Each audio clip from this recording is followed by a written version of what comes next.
Hey guys, Scott from the Duck Camp Podcast. One of the things we're going to talk about a little bit today is private land hunting versus public hunting and public access. There's a lot of people out there that get a little excited or about the fact that we're taking up private ground that people might have been able to hunt on in the past.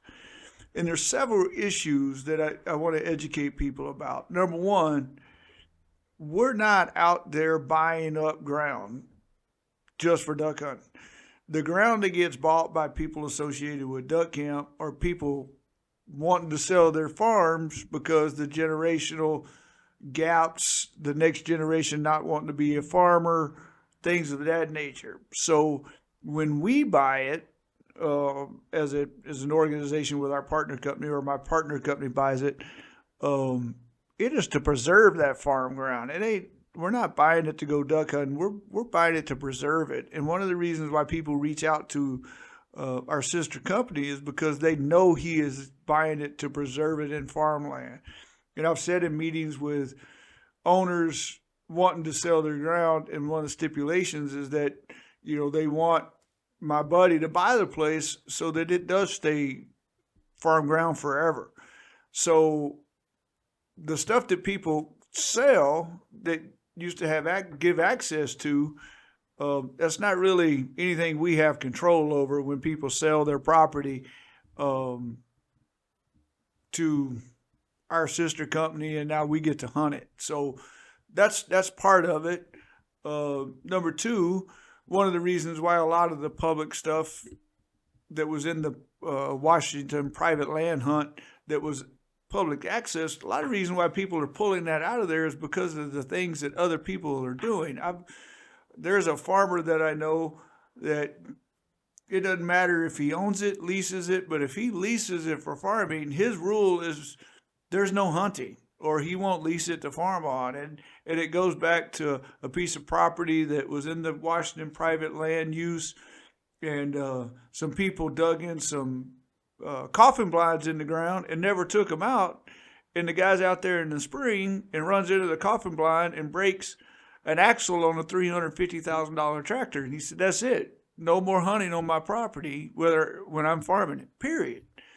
We have a piece of property that one day we had a bunch of ducks on it, and I got 27 phone calls before 9 a.m. in the morning. And some people were complaining, well, we used to be able to hunt that. Well, what they don't understand is that the landowner is an elderly lady, and the kids don't want people calling the house all the time asking if they can go hunting. I mean, if it was your mom, grandmother, would you want her to have to get up and answer 27 phone calls before 9 o'clock in the morning on a Saturday? I know I wouldn't. So we make it easy for the landowners and the farmers to work with us because of the way we do business. And we got farmers that come to us that just want us involved so that we can post it with our phone number, and it's easy for the receptionists at the big farm organizations to go, "Yeah, we don't do that. You need to call Scott at Duck Camp," and they're done.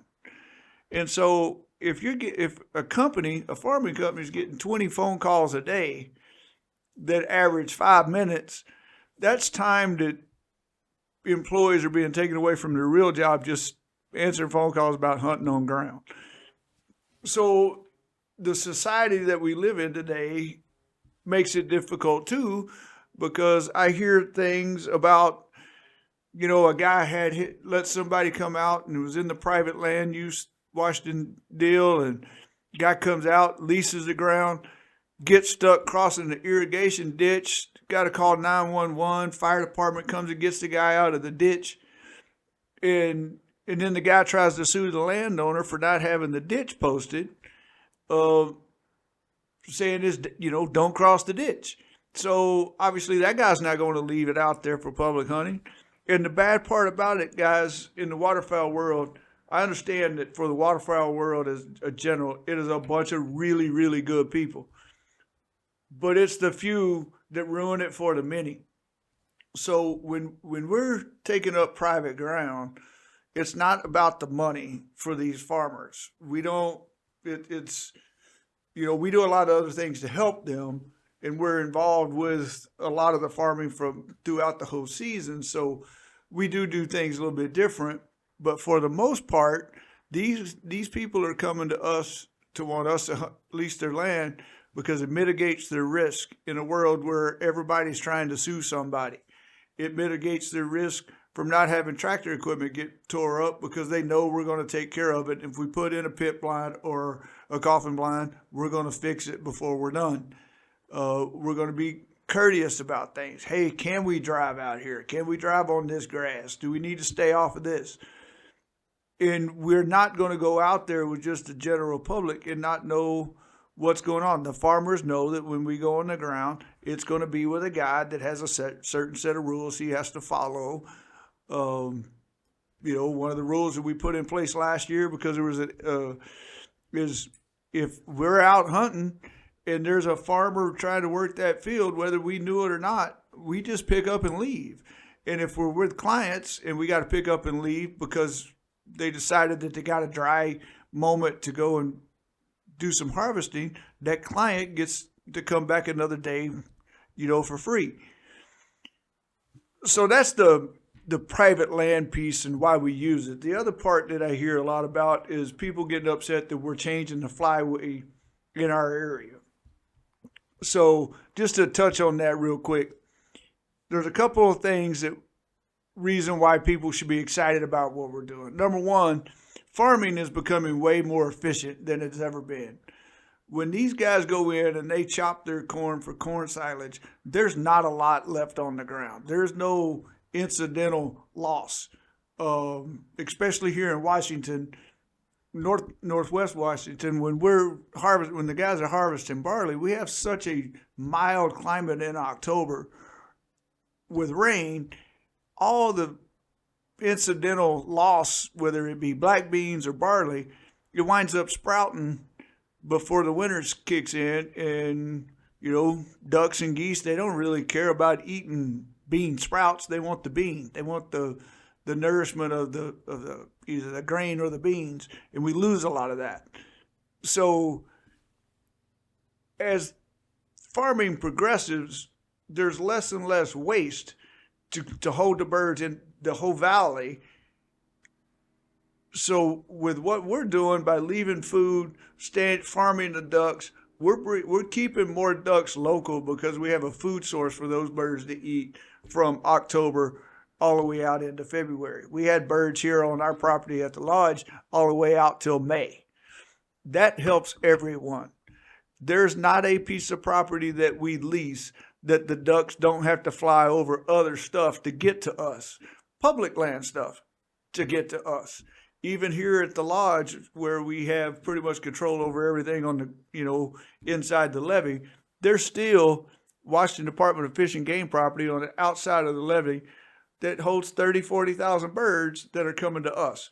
So we get a lot of flack from people that are public land hunters that don't get the access that we get. But when you really educate yourself about what we're doing and why we're doing it, it helps everyone. We got several big DU projects going on here. I heard somebody make a comment the other day that they were upset that DU was spending the money on duck camp and not public.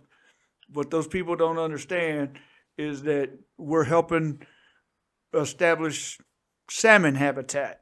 We're taking care of flooding downstream from our property. We're dealing with storm runoff out of a subdivision. We're mitigating erosion. There's so many factors into what we're doing that makes sense for DU to spend the money here because they get the biggest bang for the buck spend that helps everybody, the farmer, the salmon, the ducks, everybody. So I just kind of wanted to touch base on this because a lot of people, oh yeah, you're the duck camp.